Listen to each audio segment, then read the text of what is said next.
And we're here with Conor Ryan. Conor, what is up? Evan, I'm doing well. How you doing? Doing great. Doing great. I think we can both safely say we are doing better than the Patriots. Why? What happened? I don't know. I'm just seeing people going crazy about it on Twitter. Oh, From the video I saw, it was interesting. They threw it backwards, and the other team, the guy who caught it, a former Patriot, caught the ball, ran over the quarterback, the current Patriots quarterback, into the end zone for a touchdown as time expired. So, from what I can I think you're talking. gather, it doesn't look like a good situation. I think you're talking about like a Madden play or something. That didn't happen in an actual game. Well, I don't know what you're watching, Evan, but I digress. maybe I didn't have my glasses on, Okay. and maybe I couldn't see if it was pixelated or not enough to be Madden, but looked like real life. Not great. But Conor, this is a Bruins podcast, and there's Bruins news to discuss, as there always is. And Sunday, a little bit of Bruins news dropped.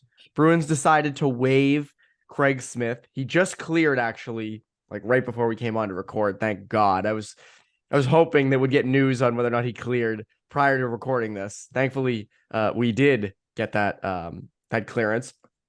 Your reaction to it? Yeah, I mean, when you look at it just in terms of, the mindset or what the Bruins are looking for here in terms of the timing, it does make sense that, with the roster holiday freeze in the NHL going into effect, you know, today, and I think it ends December 27th. If you want to place them on waivers there, you could potentially loan them to Providence or the holidays. You can probably bank some of that cap space. I think Dominic Tiano, I think, was the first one that mentioned that in terms of, the many different avenues the team can take in terms of over the holiday break, have him still play games, bank some of that cap room, all those kind of mechanisms that, guys like Evan Gold and people who are much more well equipped to operate the cap space and all those minute details. There's a method towards doing that, but I think maybe in the big picture in terms of the initial, shock or surprise of a guy hitting waivers, especially an established veteran like Craig Smith. If you ask me, I think at the start of the year, if Craig Smith is going to be in that same pool of players as Nick Foligno or, someone else like that, even Mike Riley is someone we mentioned even before the year started, could be on the outside looking in. If you included Craig Smith in that group, be like, I don't know about that, right? Like Craig Smith's still a Yeah. guy, even with that poor showing in the postseason last year, is over the span of his career been about as steady as it comes in terms of, all right, 15 plus goals, 35, 40 points year in, year out. A dependable, middle six veteran stalwart that you don't have to worry about, which on that third line that had so much uncertainty, you could pencil him in, you'll be good. And for whatever reason, whether it's lingering injuries, and he's dealt with a few this year, whether it's just his shot first mentality not meshing with kind of what Jim Montgomery's preaching, or just the inevitable impact of father time, I guess, for a guy that's getting up there. It just hasn't worked out at all for him this year. I mean, 1 goal, 4 points, and something we talked about before when he kind of first dropped out of that lineup. Yeah, the third line's playing well right now with that mix of guys like Coyle, Frederick, Hall, Foligno when needed. Like it's working on that third line. But still, when you look at where Craig Smith is when he is in the lineup on the fourth line, averaging 9 minutes, 30 seconds a night, you're not playing really to his strengths. You're not getting the most out of, I think, what you're looking for in that fourth line either. So something had to give when you look at Craig Smith's situation. It's just unfortunate that it gets to this point, because I think if you went into the year, in terms of setting expectations for guys, Craig Smith's usually a guy that you know what you're getting, and just so far just has not worked out this year. Yeah, I mean, we talked about it before the year, thinking Craig Smith might be a candidate to succeed and do well under Jim Montgomery. Again, hasn't happened at all. And I think one of the worst parts of this whole thing, Kevin Paul DuPont reported this in the Globe on Sunday. The Bruins have tried and failed to find a trading partner for Craig Smith for a while now. So, like, Yeah. this just, there's no, they can't find a trade for him. We had said a while back, maybe be nice to try to find a partner for him. If you can't, now he's on waivers. And he's been, no one claimed him. Again, $3.1 million cap hit. Most teams do not even have $3 million in cap space. So again, not an easy guy to take on. And yeah, the regression is kind of there, unfortunately. You look at end of last season, you look at this season. again, I mean, the Bruins have kind of found a good third line so far with Taylor Hall, Charlie Coyle, and Trent Frederick. So, Craig Smith kind of got bumped out there. Craig Smith's not really a fourth line player. Like, I wouldn't be putting him down on the fourth line. I mean, you could even make an argument that Nick Foligno didn't come in here to be a fourth line player, but his style and the way he plays kind of fits that a little bit better, and it's worked out well. So, not going to question that.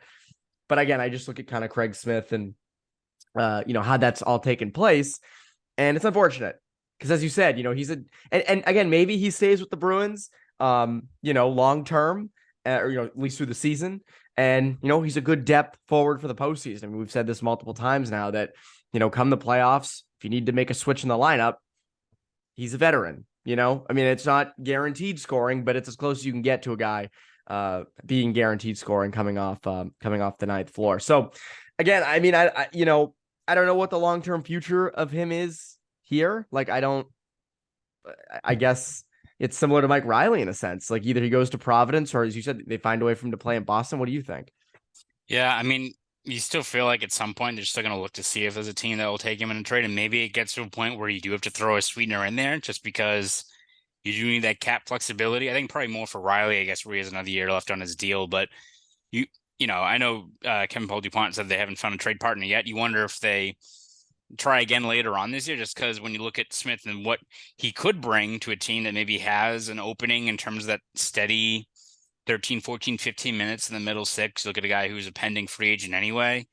Seems like a logical guy that teams would target just to take a flyer on in terms of, again, you look at his body of work, Craig Smith, and what he's done over the years, might be a guy worth taking a chance on. You look at just the baseline production, the underlying numbers, all that stuff. He seems like a guy that plenty of teams would, if it's a fifth round pick or something, right? Like, it's something worth taking a shot at. So we'll see what happens there. But again, I think it's the same thing we talked about earlier with Mike Riley, where it's maybe ultimately the best case scenario for all parties is to move on. Not only do the Bruins, again, it's not like there's a vacancy in the lineup that they have to take care of, but for the player themselves, whether it's Craig Smith, who's gone from 15 minutes a night to 9, or Mike Riley, who's not even up in the NHL level, but is still a very capable NHL player.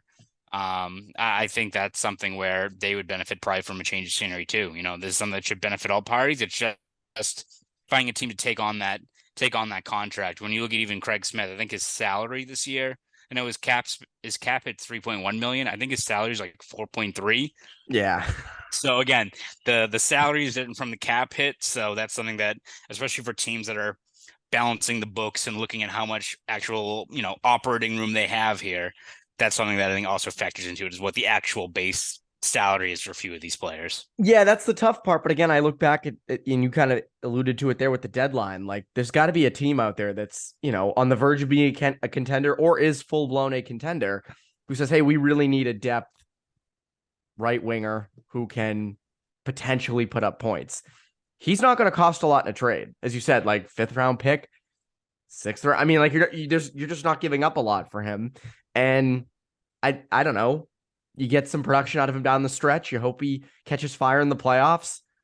Maybe it's cheaper than other, around the deadline. Those kinds of assets are so expensive, especially given the Lightning's success a few years ago, kind of making sure they solidified their third line. Even Charlie Coyle in the 2019 playoffs, same with like Marcus Johansson. So again, he's not going to cost a lot. So I like the idea of, team just being like, hey, we're going to take a flyer on him and see what happens. Speaking of things that you want to be doing, Athletic Greens, our next partner, a product I use literally every day. I started taking AG1 because I wanted better gut health and more energy. I don't drink coffee or use caffeine because I wanted healthier, natural energy, and AG1 has been providing it in droves. Doesn't taste like it's super healthy or anything either. Has a mild, tropical taste that I actually look forward to each and every morning. You're back in your tropical spot. Beautiful tropics. That just looks amazing. You look happy as a clam in the tropics. And that's the same feeling you can have if you drink AG1. So what is this stuff? With one delicious scoop of AG1, you're absorbing 75 high quality vitamins, minerals, whole food source ingredients, probiotics, and adaptogens to help you start your day right. This special blend of ingredients supports your gut health, your nervous system, your immune system, your energy, recovery, focus, and aging. All the things. It's lifestyle friendly. Whether you eat keto, paleo, vegan, dairy-free, or gluten-free, it contains less than a gram of sugar, no GMOs, no nasty chemicals or artificial anything, while still tasting really good. This all supports better sleep quality and mental clarity. Right now, it's time to reclaim your health and arm your immune system with convenient daily nutrition. It's just one scoop in a cup of water every day. That's it. No need for a million different pills and supplements to look out for your health. To make it easy, Athletic Greens is going to give you a free 1-year supply of immune-supporting vitamin D and 5 free travel packs with your first purchase. All you have to do is visit athleticgreens.com/Bruins. Again, that's athleticgreens.com/Bruins. Take ownership over your health and pick up the ultimate daily nutritional insurance. Conor, what are you doing this Friday, December 23rd at 2:30 p.m.? Friday, December 23rd at 2:30 p.m. I don't know, Evan. I think I know what you will be doing. Oh, yeah? On this Friday, and this is for the listeners as well. This is not an ad. I'm telling you this because it's going to be fun, hopefully. December 23rd, 2:30 p.m. Tune into NESN. I will be making my debut. Holy crap. Hosting New England Hockey Journal TV. So we have a program that runs from, I believe, October through April. And I will be hosting this upcoming one. And it is very exciting. I think it's on TV. They told me like 10 times between December 23rd and New Year's. So it'll be me and Charlie Moore taking you through the holiday season on NESN. So very exciting stuff. I thought you were going to be on Charlie Moore. I thought that's you were the guest on Charlie Moore. So is that for next season or? That's for next season, I think. Okay. To promote the show, we're going to do we're going to do stuff together. I'll go out on the boat with Charlie. We'll fish. We'll catch some bass. We'll talk shop. Maybe I'll spike my hair up, and it'll be really fun. So I'm very excited. Yeah. I'm speaking this into existence, hoping it happens. Solely for the memes on Twitter that would come from that shortly. Yes, it'll be very exciting though, Evan. Yes, I'm excited. Everyone tune in. 2:30 p.m. December 23rd, so this Friday. So make sure to tune on in. It'll be a fun time. A Christmas miracle. It's funny. I initially thought, and don't get the times mixed up, I initially thought it was going to be at 6:30 on Friday. That was what the time they initially told me. And I didn't realize the Bruins were playing a game. And I went and looked. What a hell of a lead-in. I said, wait a second. There's no way. They should, but there's no way that they replaced the pregame show. And they did not. Fortunately, they did not. I think the Bruins fans will be very happy with that. So 2:30 on Friday. That'll be something to look forward to. Speaking of looking forward, Jim Montgomery had some funny comments over the weekend after the win over the Blue Jackets on Saturday. Bruins kind of not so great in the first two periods, came with it in the third. Jeremy Swayman almost had a goal, which would have been like mind-bogglingly crazy if that went in. I mean, to be fair, long. It would have been very cool, but I'm kind of glad it did go. It went a little wide at the end, just because if he did score, myself, along with 17,000 others, would be in orbit somewhere over the Mystic River, I think. To this day, like it would be like the glass elevator in Willy Wonka. We'd still be hovering somewhere because the place would have lost its mind if he scored that goal. So yeah, what was I wasn't there. What was the like? Was it just like super loud? Like what was it like? It was. The fans start to stand. They were losing it, and all of us really just like, oh. Whoa, and can you imagine, like, if that went in, all the people that left early to beat the traffic and stuff? Like, imagine missing that. And you're probably still stuck. You're still like not even out of the garage, too. Like, it's like, is this worth it? No. You're seeing your tweet of it on Twitter, like, what? We missed this, like, because that's a once in a lifetime thing. But he was practicing it on Monday morning. I saw tweeted. So, hopefully one of these, he's gonna score. I think that's like it's gonna happen at some point. It's a matter of when. But Montgomery didn't talk about that, or these aren't the comments I'm referring to. But before the third period, he told Patrice Bergeron, "Hey, it's your locker room. Do what you got to do." Then after the game, he said, hope he doesn't want to come to a head coach after this season or something like that. But it's interesting because this was something I meant to kind of hit on earlier in the year, but this is a good time to touch on it now with this 1,000 point ceremony and these comments in like, what is the future of Patrice Bergeron? And I don't mean next year. Like we're going to have that debate numerous times, many times in May, June, July, where we're going to sit here and debate whether or not he comes back, how much we want to take into consideration that behind the B clip, all that stuff.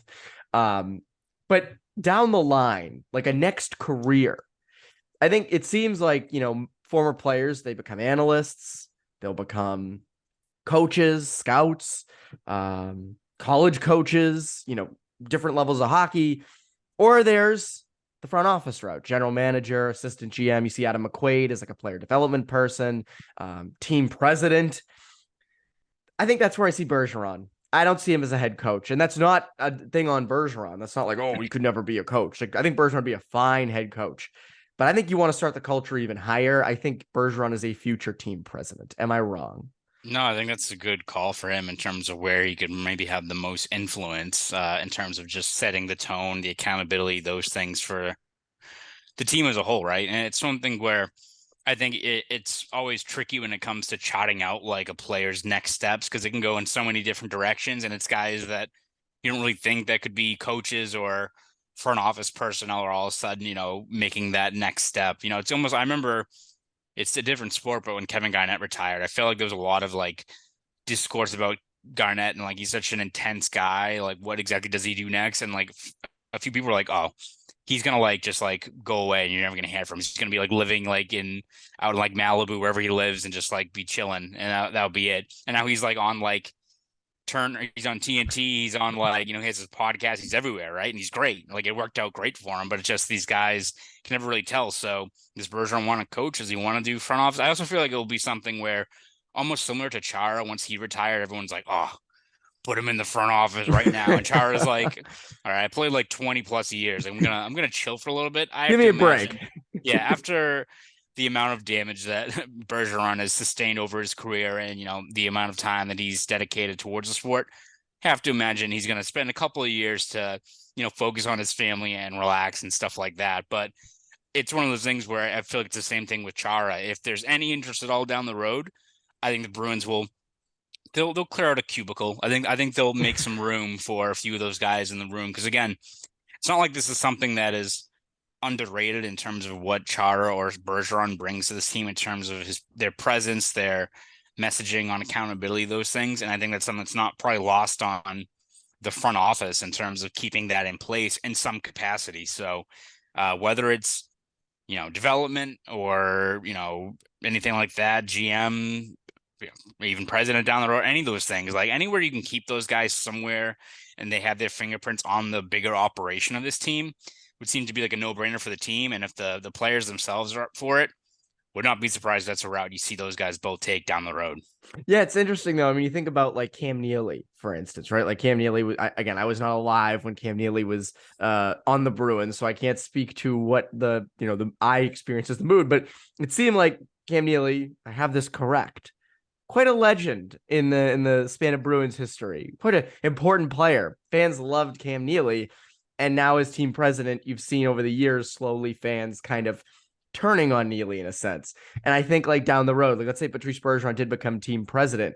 I got to be honest, it'd be really weird to see fans be like, they need to fire Bergeron. He can't be president anymore. Like that would be the weirdest thing, wouldn't it? Like to think of people hating the job Patrice Bergeron is doing.